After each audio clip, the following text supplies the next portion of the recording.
Hi hello ಎಲ್ರಿಗೂ ನಮಸ್ಕಾರ. Welcome to capital trading Kannada. ಇವತ್ತೊಂದು ರಿಟೈರ್ಮೆಂಟ್ ಪ್ಲ್ಯಾನ್ ಬಗ್ಗೆ ತಿಳ್ಕೊಳ್ಳೋಣ.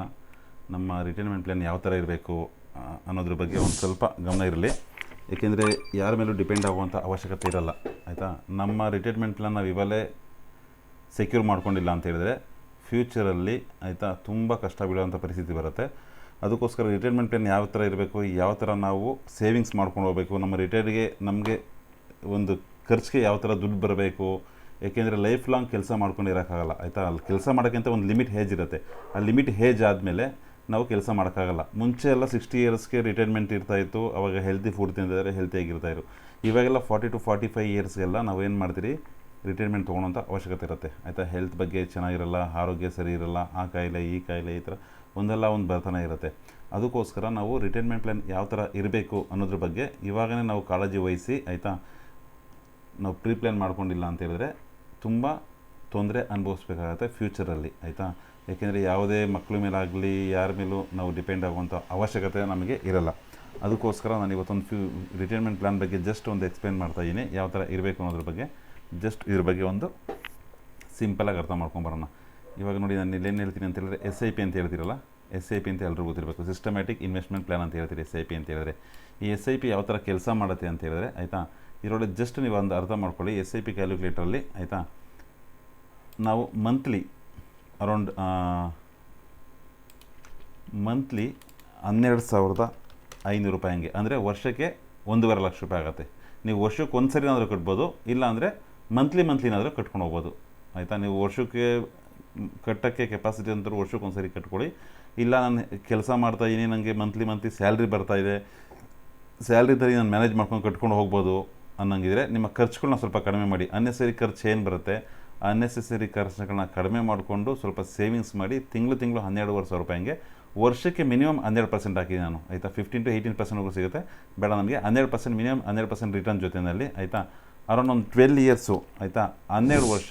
ಇವಾಗ ನಿಮಗೆ ಒಂದು 30 ವರ್ಷ ಇಲ್ಲ 35 ವರ್ಷ ಅಂತ ಹೇಳಿದ್ರೆ this the right time to start SIP, ಆಯಿತಾ.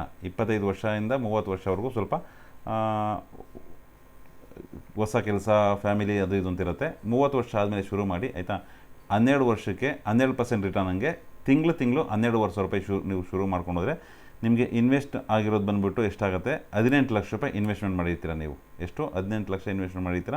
ನಿಮಗೆ ರಿಟರ್ನ್ ಸಿಕ್ಕಿರುತ್ತೆ 20 ಲಕ್ಷ ರೂಪಾಯಿ. ಟೋಟಲ್ ನಿಮ್ಮ ಅಮೌಂಟ್ ಆಗಿರುತ್ತೆ 38,51,000 ರೂಪೀಸ್. 38,51,000 ರೂಪಾಯಿ ನಿಮಗೆ ಟೋಟಲ್ ರಿಟರ್ನ್ ಸಿಕ್ಕಿರುತ್ತೆ 12 ವರ್ಷ ಆದಮೇಲೆ.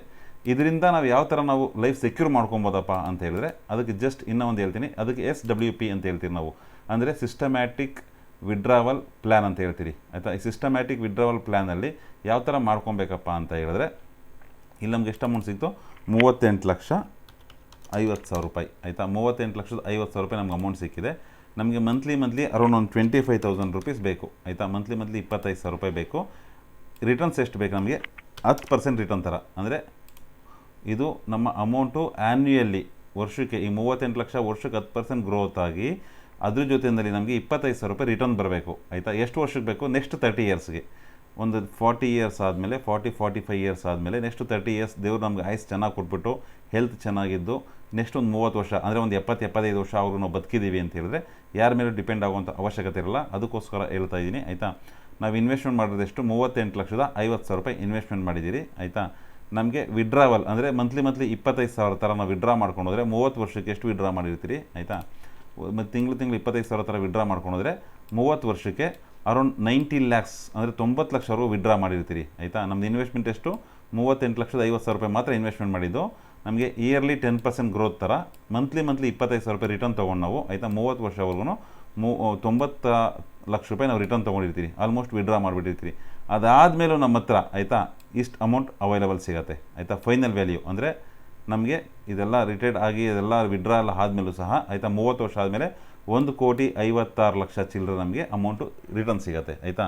ಇದು ನಮಗೆ ರಿಟೈರ್ಮೆಂಟ್ ಪ್ಲ್ಯಾನ್. ಅಂದರೆ ಈ 1,56,00,000 ನಿಮ್ಮನ್ನ ನಂಬ್ಕೊಂಡಿರೋವಂಥವ್ರಿಗೋ, ಇಲ್ಲ ನಿಮ್ಮ ಫ್ಯಾಮಿಲಿ ಸೆಕ್ಯೂರ್ಗೋ, ಇಲ್ಲ ನಿಮ್ಮ ಮಕ್ಕಳು ಭವಿಷ್ಯಕ್ಕೋ, ಇಲ್ಲ ಅಂತ ಹೇಳಿದ್ರೆ ನಿಮ್ಮ ಹೆಂಡ್ತಿಗೋ ಇಲ್ಲ ಗಂಡನಿಗೋ ಯಾರಿಗೋ ಒಂದು ಆಧಾರ ಆಗುತ್ತೆ ಆ ಟೈಮಲ್ಲಿ ಅಂತ ಹೇಳ್ಬಿಟ್ಟು ಈ ಒಂದು systematic withdrawal plan. First SIP ಅಂದರೆ ಸಿಸ್ಟಮ್ಯಾಟಿಕ್ ಇನ್ವೆಸ್ಟ್ಮೆಂಟ್ ಪ್ಲ್ಯಾನ್ ಅಂತ ನಾವು ಅದನ್ನು ಮಾಡ್ಕೊಬೇಕು. ಮಂತ್ಲಿ 12,500 ರೂಪೀಸ್ ಆಯಿತಾ.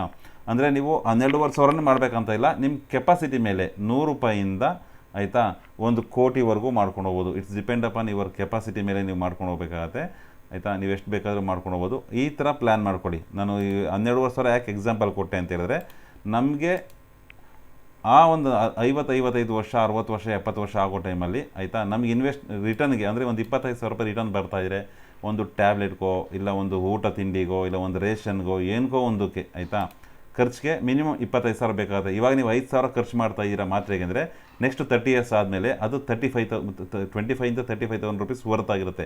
ಅಂದರೆ ನಮ್ಮ ಇನ್ಫ್ಲೇಷನ್ ಅಷ್ಟು ಮೇಲೆ ಹೋಗಿರುತ್ತೆ. ಅದಕ್ಕೋಸ್ಕರ ನಮ್ಮ ದುಡ್ಡನ್ನ ಬೆಳೆಸಿನೇ ನಾವು ಇವಾಗ ಸಂಪಾದನೆ ಮಾಡ್ತಿರೋ ದುಡ್ಡನ್ನ ಇನ್ವೆಸ್ಟ್ಮೆಂಟ್ ಮಾಡಿ ಅದನ್ನು ಬೆಳೆಸಿ ಅದರಿಂದ ನಮ್ಮ ಜೀವನ ನಡೆಸ್ಕೊಂಡು ಹೋಗಬೇಕು. ಆ ಥರ ಒಂದು ಪ್ಲ್ಯಾನ್ ಮಾಡ್ಕೊಳ್ಳಿ ಅಂತ ಎಲ್ಲರೂ ಹೇಳ್ತಾ ಇದ್ದೀನಿ. ಇದನ್ನು ದಯವಿಟ್ಟು ಎಲ್ಲರೂ ಸಹ ಆಯಿತಾ ಕ್ಲೀನಾಗಿ 1-2 ಸರಿ ನೋಡಿ ಅರ್ಥ ಮಾಡಿಕೊಂಡು ಈ ಥರ ರಿಟೈರ್ಮೆಂಟ್ ಪ್ಲ್ಯಾನ್ನ ಕರೆಕ್ಟಾಗಿ ಪ್ಲ್ಯಾನ್ ಮಾಡಿಕೊಂಡು ಲೈಫ್ನ ಹ್ಯಾಪಿಯಾಗಿ ಲೀಡ್ ಮಾಡೋದಕ್ಕೆ ಸಕ್ಸಸ್ಫುಲ್ಲಾಗಿ ಎಲ್ರಿಗೂ ದಾರಿ ಸಿಗಲಿ ಆಯಿತಾ. ಇಷ್ಟು ಹೇಳೋಕ್ಕೆ ಇಷ್ಟಪಡ್ತೀನಿ. ಎಲ್ರಿಗೂ ದೇವ್ರ ಆರೋಗ್ಯ ಆಯಸ್ಸು ಐಶ್ವರ್ಯ ಕೊಟ್ಟು ಕಾಪಾಡಲಿ ಅಂತ ದೇವ್ರಲ್ಲಿ ಕೇಳ್ಕೊತೀನಿ ಆಯಿತಾ. ನಿಮ್ಮ ರಿಟೈರ್ಮೆಂಟ್ ಪ್ಲ್ಯಾನು ಹ್ಯಾಪಿಯಾಗಿರಲಿ. ಯಾರು ಸ್ಟ್ರಗಲ್ಲು ಸಫರ್ ಮಾಡೋದು ಬೇಡ ಆಯಿತಾ. ಯಾರ ಮೇಲೂ ಡಿಪೆಂಡ್ ಆಗೋದು ಬೇಡ ಆಯಿತಾ. ಯಾರ ಮೇಲೆ ಡಿಪೆಂಡ್ ಆಗ್ದಂಗೆ ನಿಮ್ಮ ಲೈಫ್ನ ನೀವು ಲೀಡ್ ಮಾಡ್ಕೊಂಡು ಹೋಗೋ ಥರ ನಿಮ್ಮ ಪ್ಲ್ಯಾನ್ನ ಇವಾಗಿಂದನೇ ಶುರು ಮಾಡಿ ಅಂತ ಹೇಳ್ತಾ ಇದ್ದೀನಿ. ಇಲ್ಲಿನವರೆಗೂ ನನ್ನ ಮಾತನ್ನು ಕೇಳಿ ಈ ವಿಡಿಯೋ ನೋಡಿದ್ದಕ್ಕೆ ಎಲ್ರಿಗೂ ಧನ್ಯವಾದಗಳು ಆಯಿತಾ. ನನ್ನಲ್ಲಿ ಏನಾದ್ರು ತಪ್ಪಿದರೆ ದಯವಿಟ್ಟು ಕ್ಷಮಿಸಿ ಅಂತ ಹೇಳ್ತಾ ಇದ್ದೀನಿ. ಏನಾದ್ರು ನಿಮ್ಮ ಹತ್ರ ಒಳ್ಳೆ ಮಾತಿದ್ರೆ ನನಗೆ ಕಾಮೆಂಟ್ ಮಾಡಿ ತಿಳಿಸಿ. ಅದರಿಂದ ನಾನು ಸಹ ಅರ್ಥ ಮಾಡ್ಕೊತೀನಿ, ಅದನ್ನು ನಾನು ನನ್ನ ಲೈಫಲ್ಲಿ ರೂಢಿಸ್ಕೊತೀನಿ ಅಂತ ಹೇಳ್ತಾ ಇದ್ದೀನಿ. Thank you very much. ಇನ್ನೂವರೆಗೂ ವಿಡಿಯೋ ನೋಡಿದ್ದಕ್ಕೆ. ನಿಮಗೆ ವಿಡಿಯೋ ಇಷ್ಟ ಆದರೆ ಒಂದು ಲೈಕ್ ಮಾಡಿ. ನಿಮಗೆ ಇದೇ ಥರ ಕಂಟೆಂಟ್ ಬೇಕಂತ ಹೇಳಿದ್ರೆ, ಸ್ಟಾಕ್ ಮಾರ್ಕೆಟ್ ಬಗ್ಗೆ ಒಂದು ನಾಲೆಡ್ಜ್ ಬೇಕಂತ ಹೇಳಿದ್ರೆ ಈ ನನ್ನ ಚಾನಲ್ನ ಸಬ್ಸ್ಕ್ರೈಬ್ ಮಾಡ್ಕೊಳ್ಳಿ. ನಿಮಗೆ ಎಲ್ಲರೂ ದೇವರು ಒಳ್ಳೇದು ಮಾಡಲಿ ಅಂತ ಕೇಳ್ಕೊತೀನಿ. Thank you very much.